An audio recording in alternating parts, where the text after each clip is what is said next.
एकादशी व्रत का सबसे पहला नियम है कि आप जिस दिन व्रत करो उसके एक दिन पहले भक्ति का संचार इस हृदय में कर लो। भक्ति का संचार इस हृदय में कर लीजिए। जिस दिन आप व्रत करो, जैसे एकादशी का व्रत कर रहे हो तो दशमी के दिन शाम का समय जब आवे, रात्रि जब होने लगे, शाम का समय आवे और रात्रि का आप जब भोजन ग्रहण करो तो उस भोजन में कोई ऐसा पदार्थ ग्रहण मत करिए जिस पदार्थ के कारण आपकी एकादशी बिगड़ जाए।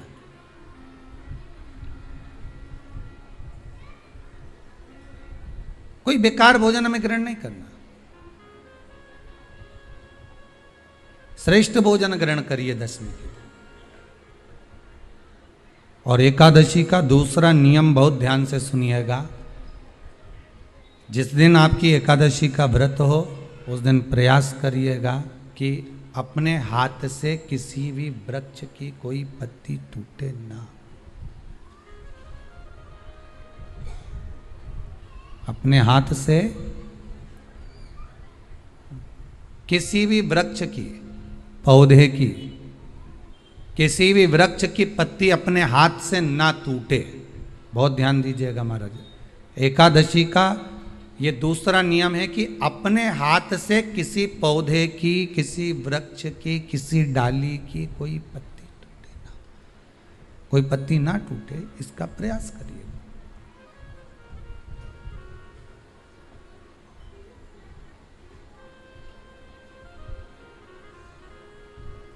कितना सुंदर व्याख्यान कहा है, कितना सुंदर वर्णन है महाराज कि मात्र एकादशी का व्रत कर लेने पर, मात्र एकादशी का व्रत कर लेने पर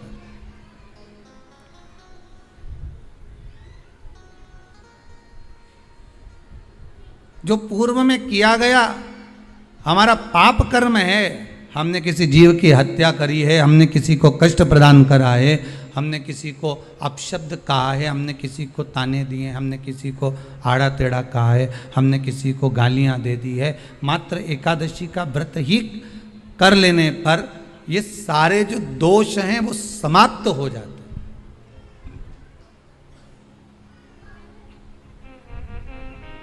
सारे दोष हमारे समाप्ति पर आ जाते हैं।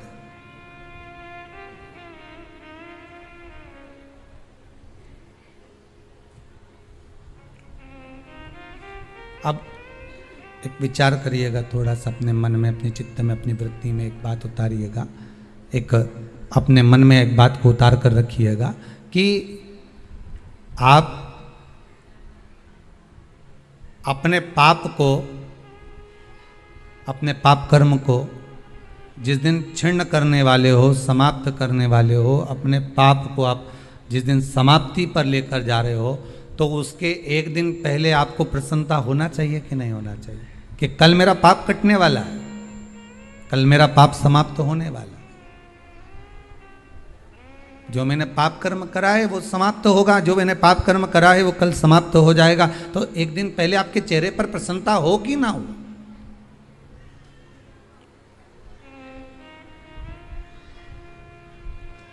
और चेहरे पर वो प्रसन्नता आपके आना चाहिए कि कल मेरा एकादशी का व्रत है, आज दशमी है, कल एकादशी का व्रत है, तो कल मेरी जब एकादशी का व्रत रहेगा तो मेरा ना जाने कितना कितना पाप, कितना कितना असत्य, कितना कितना झूठ, कितना कितना प्रपंच वो समाप्त हो जाएगा। इसमें मुझे प्रसन्नता हो, इसमें मुझे आनंदता हो।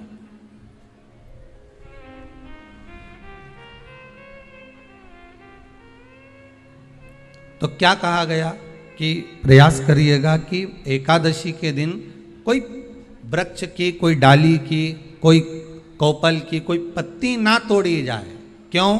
तो कहा अगर उस पत्ती को हम तोड़ देते हैं, वृक्ष की पत्ती को या क्यारे में लगी हुई कोई डाली की पत्ती को हम तोड़ देते हैं तो एकादशी का पुण्य फल प्राप्त नहीं होता, एकादशी का कोई फल हमारे खाते में नहीं जाता, पुण्य फल प्राप्त। अब फिर भले तुम चाहे तुमने मोरधन खाया हो, चाहे तुमने फिर चिप्स खाई हो, चाहे तुमने फिर व्रत का कितना ही सामान खा गए हो और तुमने सोचा कि आज मेरी एकादशी है, तो फिर उसका कोई फल प्राप्त नहीं है, उसका कोई सुख प्राप्त नहीं है आपको, फिर उसका कोई आनंद प्राप्त नहीं है आपको, फिर उसमें कोई आनंद की अनुभूति आपको नहीं मिल रही है।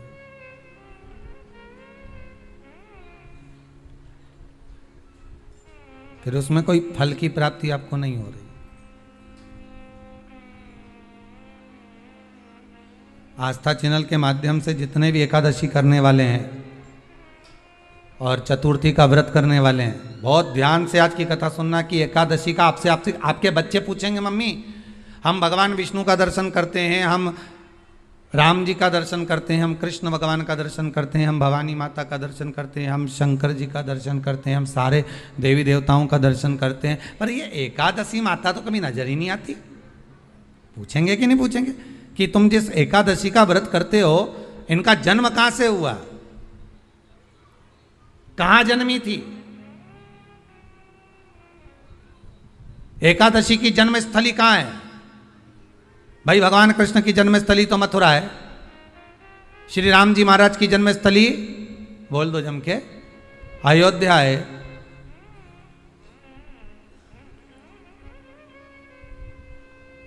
कोई आपसे पूछ ले कि एकादशी की जन्मस्थली कहाँ है, तो आधे लोग तो बाल खुजाने में लग जाएंगे कि एकादशी आखिर पैदा कहाँ हुई थी, जन्म कहाँ लिया था, इसका जन्म हुआ कहाँ था, कहाँ जन्मी थी ये।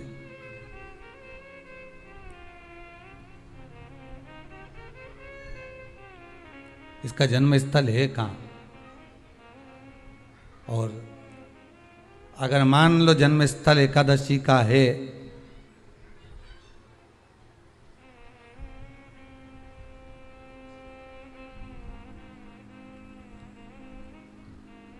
और एकादशी अगर जन्मी है, उसका जन्म हुआ है और दुनिया के लोग इतना व्रत करते हैं, उपवास करते हैं, तो फिर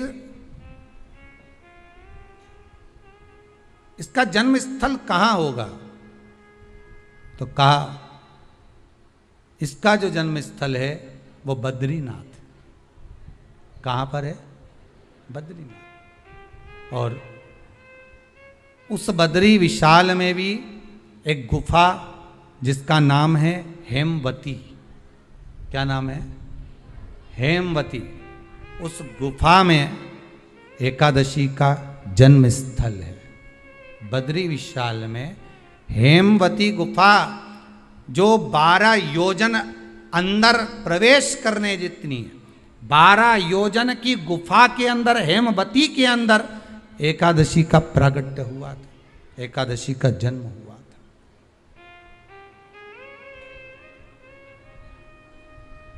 अब तो बता सकते हो ना कि कोई पूछे कि राम जी का जन्म अयोध्या में हुआ, भगवान कृष्ण का जन्म मथुरा में हुआ, और कोई पूछ ले आपका जन्म कहाँ हुआ था, अपन कह सकते ना सीहोर में हुआ हमारा।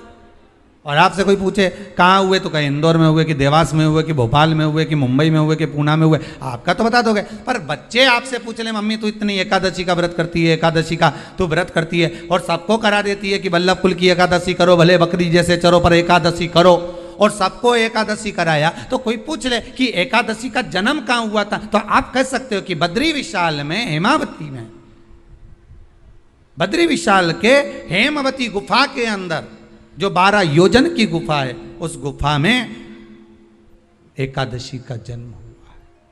कब हुआ?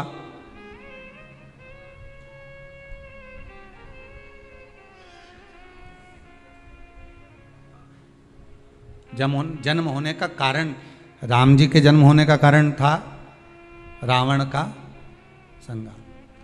भगवान कृष्ण के जन्म होने का कारण था कंस का संहार। नरसिंह भगवान के जन्म होने का कारण, प्रकट होने का कारण था हिरण्यकशिपु का संहार।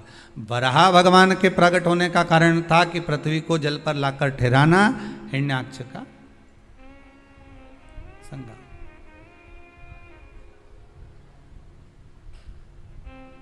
तो फिर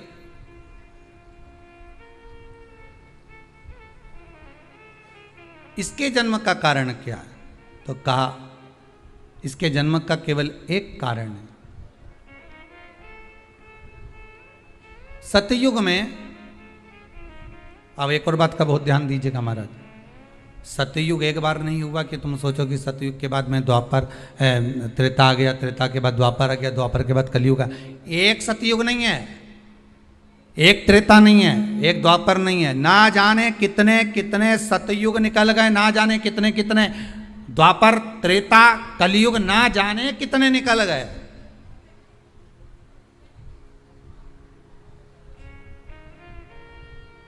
और आप और हम जैसे भी इस पृथ्वी पर ना जाने कितने, अरे जम के तो बोलो, निकल गए। पृथ्वी वहीं की वहीं है, जिस मकान में रहते हो वो मकान भी वहीं की वहीं है, बस कभी कभी एकदम प्लाट हो जाता है, फिर उस पर वापस बन जाता है, फिर क्लीन, फिर बन गया, फिर क्लीन, फिर बन गया। ना जाने कितने कितने कितने कितने जन्म हम ले चुके हैं, और हमारे भी आगे का जन्म कितने जन्म होते रहेंगे। जमीन वहीं की वहीं रह जाएगी और अपन चले जाए, बस वो जगह वहीं रह गई। जो पहले परदादाजी की थी दादाजी को मिल गई, दादाजी की थी पिताजी को मिल गई, पिताजी की थी उनके बेटे को मिल गई, उनके बेटे से उनको बेटों को मिल गई। मिलते मिलते मिलते मिलते कब वो जमीन भी बिक गई समय की अवस्था में, फिर दूसरे की हो गई, और हम सोच कर रह गए कि ये हमारा है, हम इसके लिए लड़ाई करें, झगड़ा करें, हम केवल इस जमीन के लिए, जरा सी प्रॉपर्टी के लिए अदालत में खड़े, अपना समय बर्बाद कर दिया, और जो पाना था वो छोड़ दिया।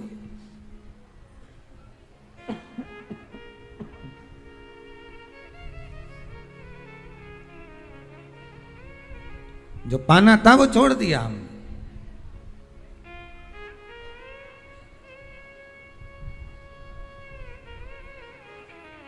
असली रजिस्ट्री तो ये शिव महापुराण की कथा है, जिसमें बैठकर आप 3 घंटा भगवान की भक्ति को जो धारण कर रहे हो, 3 घंटा जो भगवान की कथा को आप श्रवण कर रहे हो, 3 घंटा जो भगवान की भक्ति में आप डूबे हुए हो, 3 घंटा जो भगवत स्मरण में आप लगे हुए हो, बस यही असली रजिस्ट्री है, यही वहाँ काम आने वाली है। इसके सिवाय कुछ काम नहीं आएगा। धन दौलत माल खजाना सब पड़ा की पड़ा रह जाना,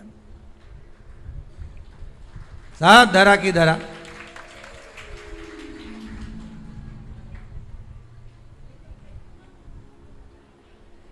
रह गया। वो एक लाइन आप लोग स्मरण करते होंगे, सज धज के जिस दिन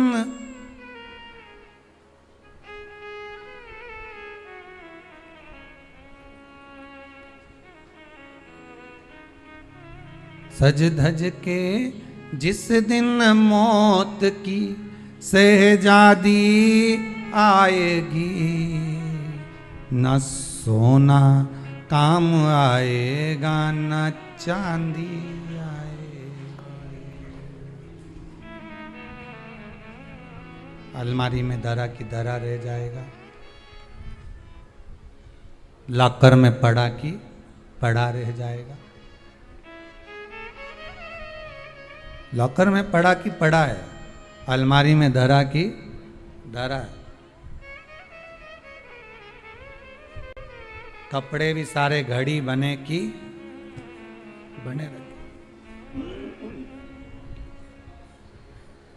कपड़े भी धरे की धरे रह गए और सब पड़ा रह गया। कि छोटा सा तू कितने बड़े अरमान हैं तेरे, मट्टी का तो सोने जैसे मान है तेरे। मट्टी की काया एक दिन मट्टी मिल जाएगी, न सोना काम आएगा न चांदी आएगी, न सोना काम आएगा न चांदी आएगी।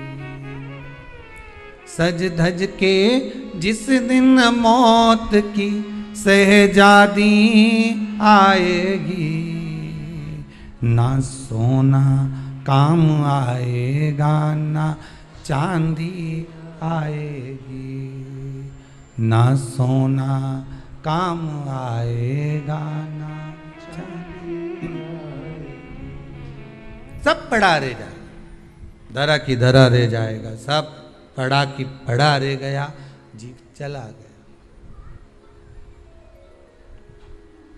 झगड़ा करा, लड़ाई करी, विवाद करा, खूब झगड़े पर मिला क्या? इतनी सी जमीन है, इतनी।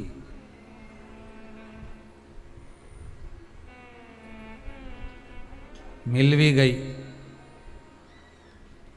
हो गया, मान लो तुमको मिल गई लड़ाई झगड़ा में। यहाँ तो शिव महापुराण की कथा कहती है कि माता पिता के आशीर्वाद से बड़ी दुनिया में कोई प्रॉपर्टी नहीं है। माता पिता के आशीर्वाद से बड़ी दुनिया में कोई दौलत नहीं है। कि जिस घर में माँ बाप की इज्जत नहीं होती, उस घर में देखना कभी बरकत नहीं होती। सही प्रॉपर्टी, सही जमीन, सही जायदाद, सही धन, सही दौलत, सही संपदा तो माता पिता का आशीर्वाद है।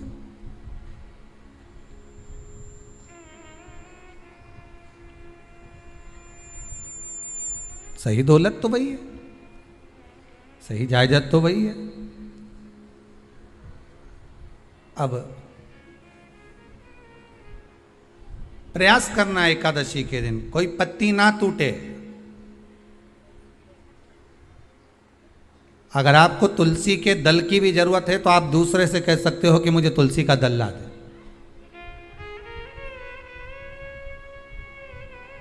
पर मेरे हाथ से मैं किसी को कष्ट ना दूं। कितने तपबल से एकादशी की उत्पत्ति हुई है, कितने तपबल से। महाराज सतयुग एक नहीं आया, ना जाने कितने सतयुग आ गए। द्वापर एक नहीं आया, ना जाने कितने द्वापर। त्रेता एक नहीं, ना जाने कितने त्रेता। कलयुग ना जाने कितने हुए, और अपने जैसे भी ना जाने कितने। तो कभी कभी तुम अहंकार भी मत करना। अपने भीतर यह अभिमान नहीं आना चाहिए कि आपके बराबर कोई दान नहीं कर सकता। किसी के भीतर यह अहंकार ना आए कि हमारे बराबर कोई ये नहीं कर सकता, हमारे बराबर ये कोई बोल नहीं सकता, हमारे बराबर ये कोई होड़ नहीं कर सकता। नहीं नहीं, अहंकार को छोड़ दो।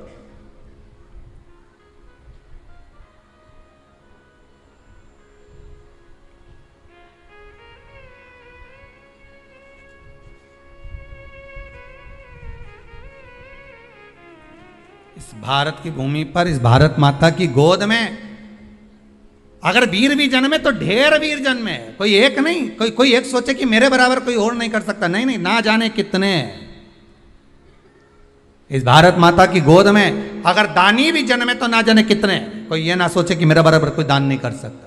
इस भारत माता की गोद में सुंदर भी जन्मे तो इतने। कोई ये ना कह सकता है कि मेरे बराबर कोई सुंदर नहीं है। और इस भारत माता की गोद में कलाकार भी जन्मे तो इतने। कोई ये नहीं कह सकता कि इसके बराबर कोई नहीं। इस भारत माता की गोद में कथाकार भी ढेर जन्मे। कोई ये नहीं कह सकता कि इसके बराबर कोई नहीं। भगवान ने पैदा करा। अभिमान नहीं होना चाहिए, अहंकार नहीं होना चाहिए। ना जाने कितने हों।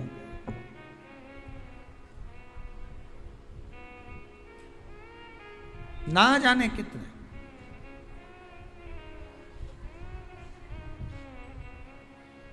बस हो सकता है सतयुग, त्रेता, द्वापर, कलयुग भी जो अनेक हुए तो हम भी अनेक होंगे। हम भी ना जाने कितने होंगे। सतयुग की कथा है। सतयुग में एक नाड़जंग नाम का एक असुर हुआ।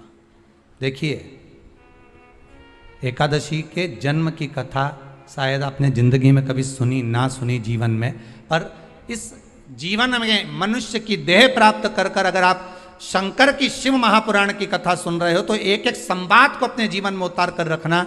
जिससे कई माताएं कहती है गुरुजी पहले हम ये चीज नहीं जानते थे पर आपसे श्रवण कर कर ही तो कुछ मिलेगा। आने वाली पीढ़ी को हमको ज्ञान देना है। सियोर वाला महाराज तो 3 घंटा 2 बजे से 5 बजे तक आस्था चैनल पर, फेसबुक पर, यूट्यूब पर कथा बाज देगा। इसके बाद जवाबदारी आपकी है। कथा सुनने के बाद जवाबदारी आपकी है कि आपके बच्चों को शाम को भोजन कराते समय, आप रात्रि को अपनी बहन से बात करते समय, आप रात्रि को अपने रिश्तेदारों से बात करते समय उनसे भी प्रश्न कर सकते हो। क्यों आज तूने कथा सुनी थी? आज अपने एकादशी के जन्म की कथा सुनी कि एकादशी कब पैदा हुई, एकादशी का जन्म कब हुआ, कौन सी जगह पर जन्मी थी। अपने को मालूम था कि राम जी कहाँ जन्मे, अपने को मालूम था भगवान कृष्ण कहाँ जन्मे, अपने को मालूम था नरसिंह भगवान कहाँ जन्मे, पर अपने को एकादशी का जन्म कहाँ हुआ ये नहीं मालूम था। आप अपनी बहन से, अपने रिश्तेदारों से बात कर सकते हो। 3 घंटे की कथा तो आप यहां श्रवण कर लेते हो आस्था चैनल के माध्यम से, फेसबुक और यूट्यूब के माध्यम से। इसके बाद की जवाबदारी आपकी है कि इस कथा का प्रसाद आप किस किस को दे रहे हो। आप कथा का फोन लगाकर किस किस को बोल रहे हो कि 2 बजे से 5 बजे तक कथा आ रही है। सुनो, व्रत शिव महापुराण की कथा है। व्रत उपवास जो अभी तक करते आए हैं उसी को सुन रहे हैं कि अब कैसे करना चाहिए। करते तो आए पर उसको करना कैसे। कहां जन्म ले लिया तो कहा महाराज बद्रीनाथ। कब जन्मी एकादशी?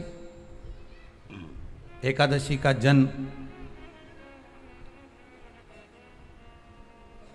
कब हुआ तो कहा एक नाड़ाजंग नाम का सुर था, राक्षस, जिसके पुत्र का नाम था मुर। क्या नाम है? मुर। मुरदैत्य। ये मुरदैत्य इतना विशालकाय था, इतना विशालकाय था, रहने वाला चंद्रावती नगर का था। कौन से नगर में रह रहा था? चंद्रावती नगर। बड़ा विशालकाय।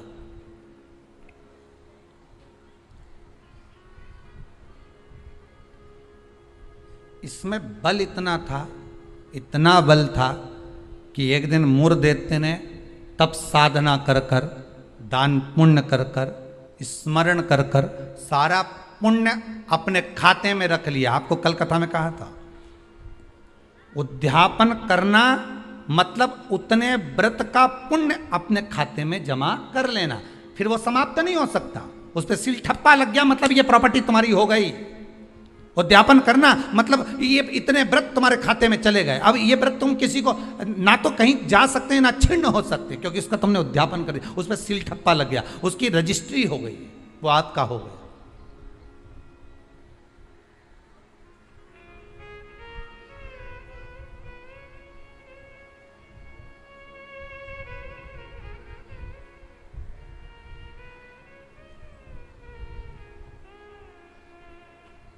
अब मुरदैत्य बड़ा उपद्री था, बड़ा उपद्री, इतना उपद्री, पर साथ में वो दान भी बहुत करता था, साथ में वो पुण्य भी बहुत करता था, सत्कर्म बहुत करता था।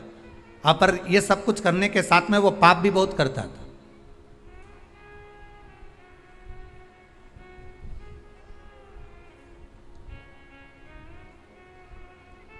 बहुत पाप करता था, पुण्य के साथ में पाप भी बहुत करता था।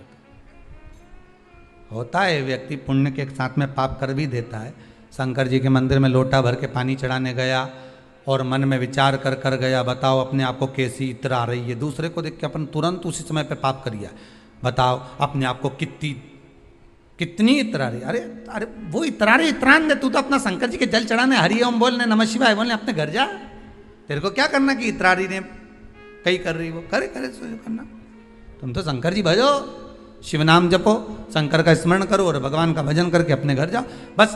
पर मुरदैत्य पुण्य भी करता था तो पाप बहुत करता था। इतना पाप कर्म था, इतना पाप कर्म था कि वो घबराए नहीं, बस पाप ही पाप में लिप्त हो जाए। समय आया, एक बार ये मुरदैत्य पहुंच गया अमरावती।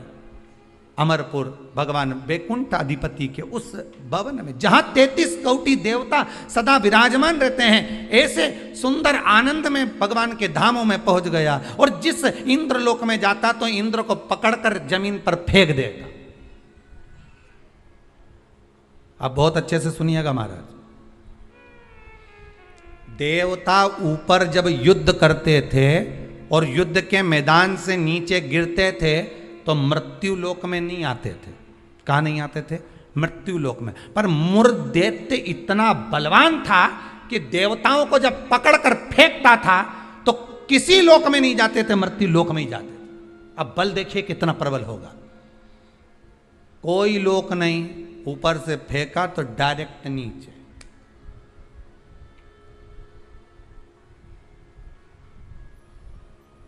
सीधे नीचे।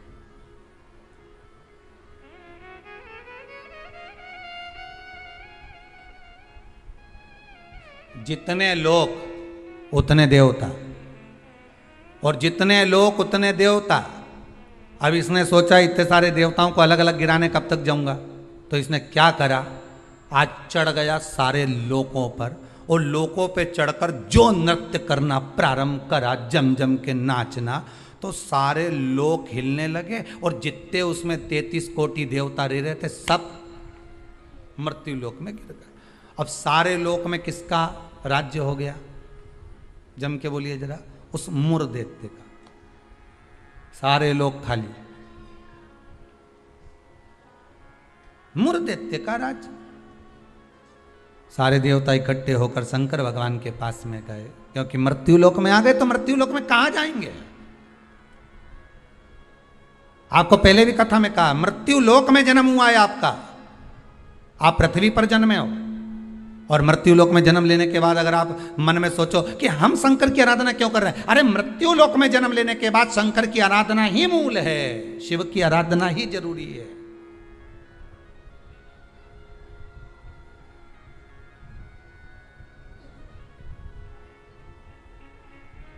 कहां जाएं, किससे कहें? वैकुंठ लोक के अधिपति भगवान विष्णु, ब्रह्मलोक के अधिपति भगवान ब्रह्मा, इंद्रलोक के अधिपति इंद्र, यमलोक के अधिपति यम, मृत्यु लोक के अधिपति महादेव है, भगवान शिव है। और अगर आप मृत्यु लोक में रह रहे हो तो आपके जीवन में अगर दुख है, तकलीफ है, कष्ट है, रोग है, बीमारी है, तकलीफ में हो तो शंकर की शरण में जाइए। सारे 33 कोटि देवताओं का चरित्र एकादशी के जन्म की कथा कर रही है, पद्म पुराण की कथा कर रही है, स्कंद पुराण की कथा कर रही है, शंकर की पावन कथा कर रही है कि देवता जब मृत्यु लोक में आ गए और मृत्यु लोक में आने के बाद उनको जब कष्ट हुआ, किसी देवता के पास नहीं गए, सबसे पहले शंकर जी के पास गए, क्योंकि जो करीब में होता है उसी को पुकारा जाता है। एक बहू पूना में रह रही है और एक बहू तुम्हारे साथ में रह रही है और तुम्हारा पेट दुखे या चक्कर आ रहे हैं तुमको, तो क्या पूना वाली को फोन लगा के बोलोगी बहुत चक्कर आ रहा है?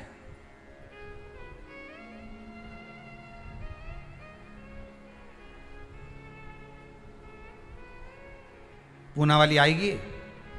अरे बोलो जम के तो बोलो। मुंबई वाली आएगी? भाई इंदौर वाली जो जहां रह रही है वो नहीं आएगी। और जो जिससे कहना था उससे तो कहा नहीं, जो पास में रह रही है जरा सी देर में आवाज लगा देती, दरवाजा भड़क देती, घंटी बजा देती, चिल्ला कर बोल देती, फोन कर देती, आवाज लगा देती और कह देती बेटा जल्दी आप, बहू दौड़ कर आ, दौड़ कर आ, दौड़ कर आ।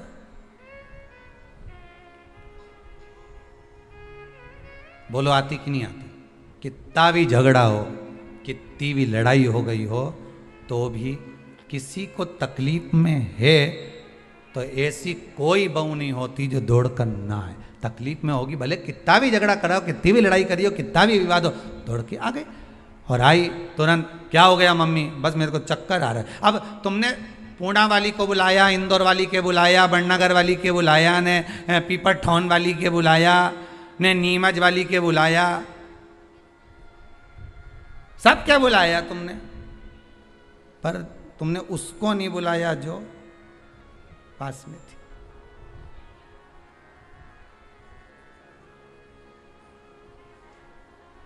जो नजदीक में थी। मृत्यु लोक में जब देवता नीचे गिर गए तो इनके नजदीक में कौन थे? भगवान शंकर। जब शंकर भगवान नजदीक में थे तो सारे देवता शिव जी के पास दौड़ कर गए, भोलेनाथ जी के पास दौड़ कर जाकर हर हर महादेव, हर हर महादेव, हर हर महादेव। जैसे ही हर हर महादेव बोला, शंकर भगवान के नेत्र खुल गए। शिव जी ने पूछा कैसे आना हुआ ये तो बताओ। कहा महाराज जी ये वो मुर दैत्य ने हम सबको नीचे पटक दिया। अच्छा तो फिर क्या चाहते हो? बस उस मुर दैत्य का संहार कर दो। शंकर भगवान बोले मुर दैत्य का संहार मैं करूंगा?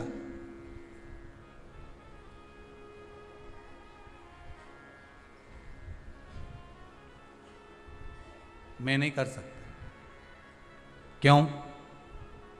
उसका संहार भगवान विष्णु करेंगे। उनसे जब कहो जाकर, तो भगवान विष्णु तो हमारे, हम 33 कोटि देवता नीचे नजर आ रहे, पर भगवान विष्णु कहीं नजर नहीं आ रहे। हमको तो लग गया ऊपर से पटका होगा तो वो नीचे चले गए होंगे।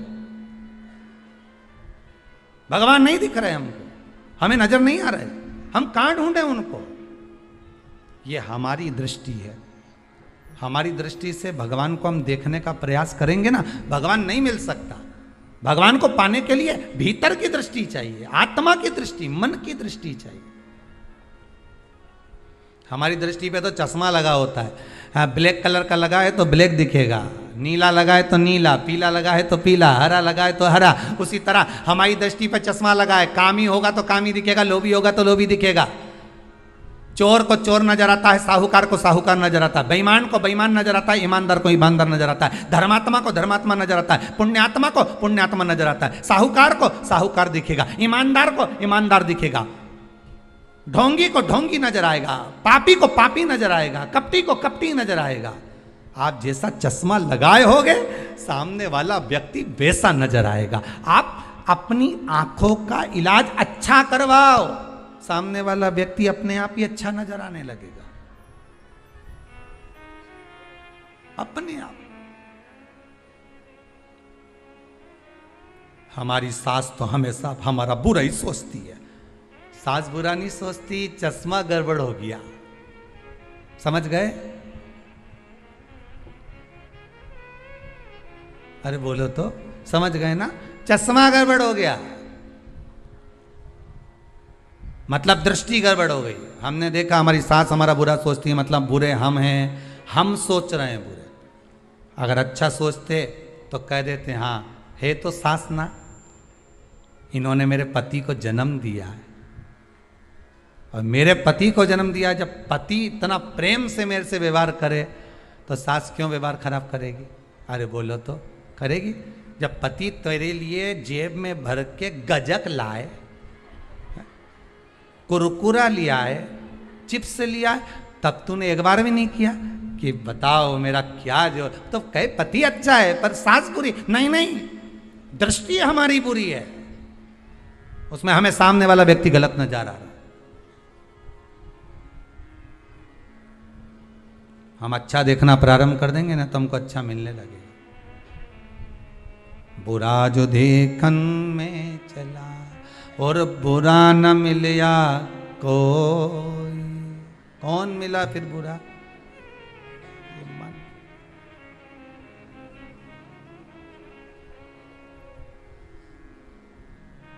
इस मन को बुरा कर। मैं नहीं मार सकता मुर्दैत्य को, भगवान विष्णु मारेंगे। भगवान विष्णु कहाँ मिलेंगे? क्षीर सागर में शयन कर रहे हैं, जाइए। सारे देवता पहुंच गए क्षीर सागर। प्रभु कृपा करिए। भगवान विष्णु ने पूछा क्या हुआ?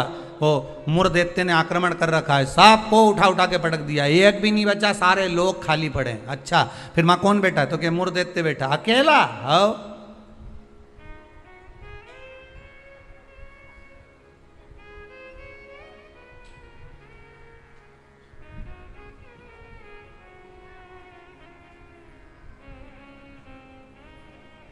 वो अकेला बैठा है। हाँ,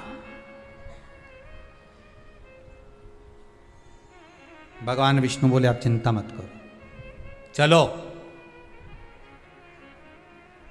चलो हमारे साथ। चंद्रावती नगर पर सारे 33 कोटि देवता आक्रमण कर दो।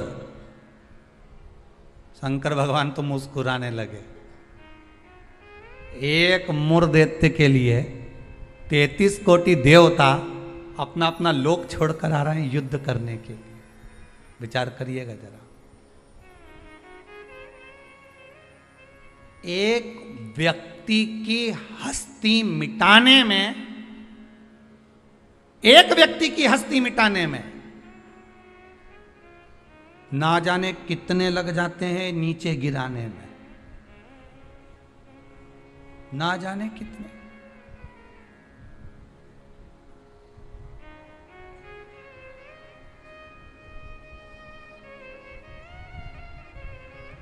जब व्यक्ति मर जाता है तो दुनिया के लोग रोते हैं, बेचारा मर गया। और जो मर गया उसको वापिस जिंदा कर दे भगवान तो फिर खो जाते हैं, फिर उठ गया, वापिस उठ गया।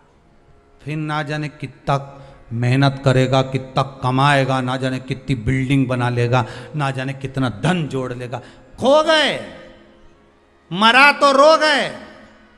संसार का नियम है। एक व्यक्ति की मूर्धदेत्य की मात्र हस्ती को मिटाने के लिए सारे आ गए, पर 33 कोटि देवता 15 मिनट नहीं लगे मूर्धदेत्य को। 15 मिनट में मूर्धदेत्य ने सारे देवताओं को हिला दिया, भाग गए। सारे 33 कोटि देवता भाग गए। तब भगवान विष्णु अकेले युद्ध के मैदान में थे, अकेले युद्ध के मैदान।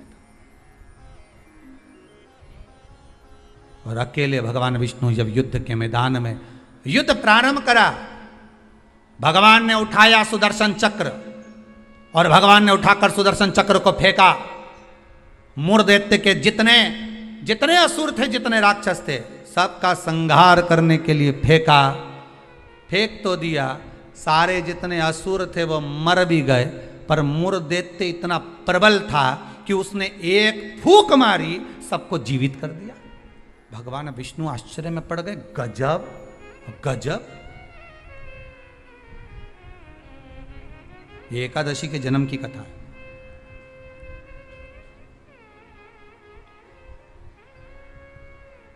गजब हो गया, इतने सारे मरे और एक क्षण में भगवान ने तो सुदर्शन फेंका ने, सब घूम के गया ने, सबके मार के आया।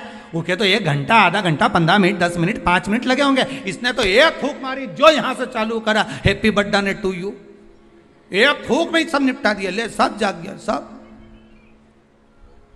जैसे वो 11 साल होए तो लोग 11 मोमबत्ती जला। हमारे यहाँ तो कहीं नियम नहीं है, हिंदू धर्म के शास्त्र के अनुसार ये नियम नहीं है कि मोमबत्ती को बुझाओ कि दिया बुझाओ। हमारे यहाँ तो जन्मदिन मनाओ तो दिया जलाओ। और पहले बात तो जन्मदिन मनाओ तो पहले सोच के मनाओ कि 14 साल के हो गए, मतलब भगवान के करीब जाते जा रहे हैं, करीब। 35 साल के हो गए, मतलब 36वें में लग गए, उसकी ओर करीब पहुंच गए। जैसे जैसे उम्र बढ़ती जा रही, तुम तो केक काट रहे हो, ऊपर तो नगाड़े बज रहे हैं, भेरू आने वाला है, ऊपर नगाड़े बज रहे हैं। 68 का हो गया, गांव के लोग जन्मदिन मना रहे, ऊपर कह रहे तैयारी कर लो रे, थोड़ा और बचा है, आने वाला है।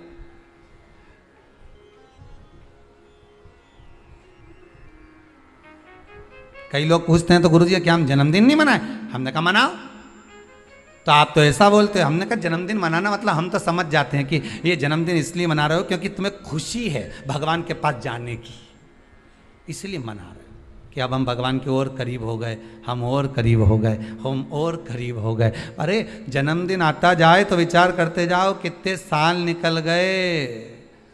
ना राम नाम लीनो ओ तूने भरी जवानी में, तो डूब के मर जा रे चुल्लू भर पानी में। अरे काय जन्मदिन मनाओ तो विचार करिए कि हमारा जन्मदिन हम क्यों मना रहे हैं, किस लिए मना रहे हैं, कहाँ जा रहा है, हमारा समय निकले चले जा रहा है। ना राम गाए, ना कृष्ण गाए, ना शंकर का स्मरण करा, यूं ही गवा दिया। और बच्चा कुचा था तो जन्मदिन आदि रात को मेन रोड पे गाड़ी को खड़ा करके बोनट पे केक रख के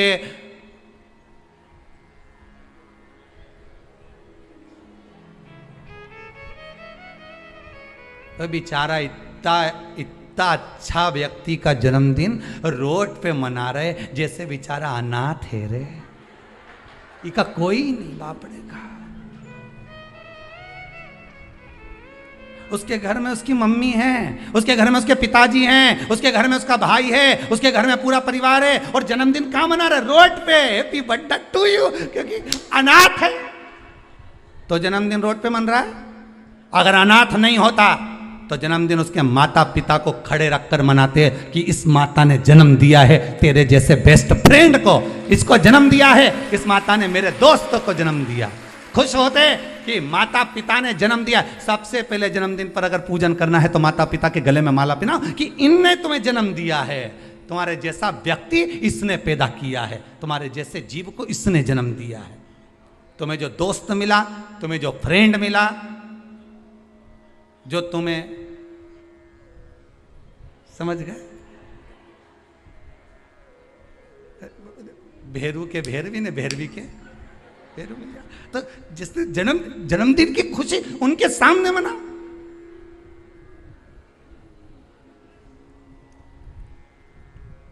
चले गए रोड पे, गाड़ी खड़ी कर ली, केक काट लिया, आधी रात को बम फटाका फोड़ लिया, बस। क्या मतलब? वो अनाथ नहीं है, वो अनाथ नहीं है। उसके सिर पर उसके माता पिता का हाथ।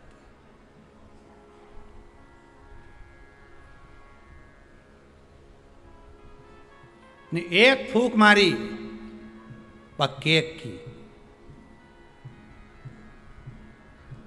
सारी मोमबत्ती बुझा दी। और इस मुर्देत्य ने एक फूंक मारी ने जितना गिरा पड़ा था नहीं सबके जगा दिया एक ही में।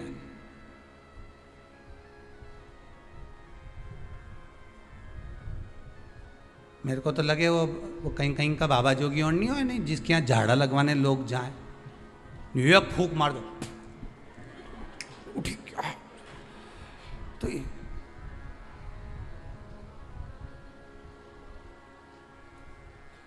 देखा एक फूंक में उठ गया। तो जो उठा उससे पूछा कितना समय से बीमार पड़ा था ने? महाराज जी ने एक फूंक मारी ने उठ गया। वो बोला फूंक से उठा नहीं हूं, महाराज जी के मुंडा में ऐसी बदबू आई रही थी, एक बार में उठ गया। इसलिए भगा, ये दूसरी मार देगा फूंक तो निपटी जाऊंगा, तो मैं जाऊंगा। और के कह गया महाराज जी के कान में, कहीं पायरिया की कहीं बीमारी बीमारी तो नहीं है मुंडा में? फूक में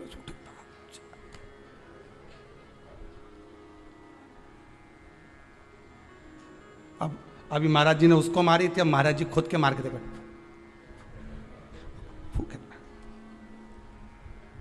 मुर्देत्य ने जो फूक मारी ने सब पड़िया ने सब उठी गया एक साथ, सारा की सारा उठ के बैठ गया। अब तो भगवान भी सोचे क्या करें। भगवान ने सुदर्शन को वापस लिया, गदा का प्रहार करा। गदा युद्ध हजारों वर्ष तक चला मुर्देत्य के साथ, 1000 वर्ष तक गदा युद्ध चला है भगवान विष्णु का। गदा युद्ध में जब भगवान विष्णु हार गए तब मल्लाह युद्ध प्रारंभ हुआ। कहते हैं हजारों वर्ष निकल गए, 10, 20, 25, 50 हजार वर्ष केवल मल्लाह युद्ध में निकल गए भगवान विष्णु के, तो भी नहीं हारा। आखिरी में भगवान विष्णु की हापड़ी थोड़ी ऊंची, भगवान विष्णु को लगा कि ये हार नहीं रहा। भगवान विष्णु थक गए क्योंकि ये मुर्देत्य तो पत्थर जैसा था और मेरे नारायण कमल जैसे कोमल थे। भगवान एक जगह जाकर बैठे। लक्ष्मी जी ने, पद्मावती जी ने, माता लक्ष्मी ने जाकर पूछा नाथ हुआ क्या है? भगवान कह रहे हैं मैं थक चुका हूं, हजारों वर्ष से युद्ध लड़ रहा हूं पर तू ये हारता नहीं है। तब लक्ष्मी मैं आता हूं तो रुक। लक्ष्मी जी को क्षीर सागर में रोका और भगवान नारायण दौड़ कर गए बद्री विशाल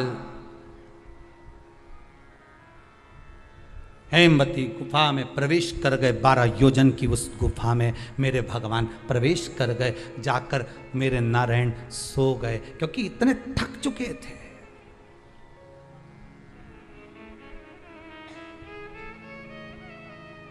इतने थक गए थे और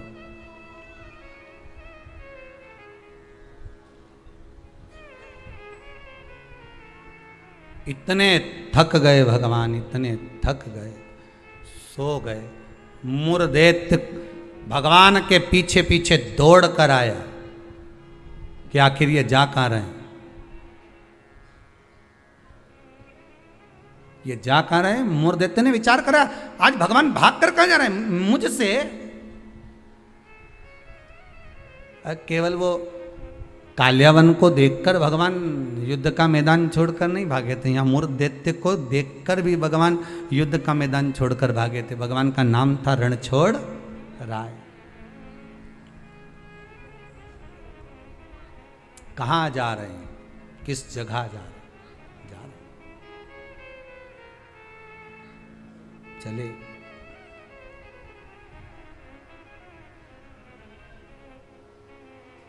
गुफा में मूर्धैत्य ढूंढते ढूंढते उस हेमवती गुफा के अंदर प्रवेश करने लगा।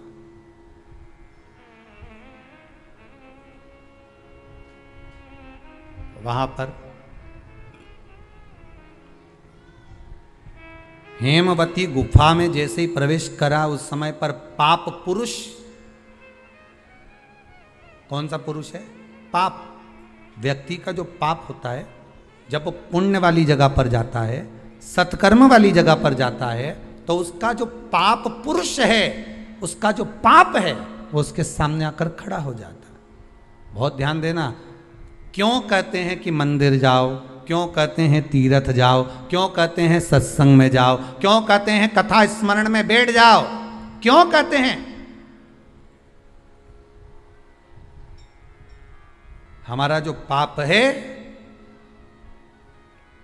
वो हमसे, जैसे ही हम तीर्थ गए, जैसे ही हम भजन में गए, जैसे ही हम कथा में गए, जैसे ही हम कीर्तन में गए, जैसे ही हम स्मरण में गए, जैसे ही भगवान की भक्ति में हम पहुंचे, हमारा पाप जो हमारे सम्मुख में था, हमारे साथ में था, वो पाप हमसे दूर हो जाता है। और मूर्धैत्य के सामने वही पाप पुरुष आकर खड़ा हो गया। अंदर प्रवेश कर रहे थे मूर्धैत्य, पाप पुरुष ने रोक दिया। कहां जा रहे हो तुम?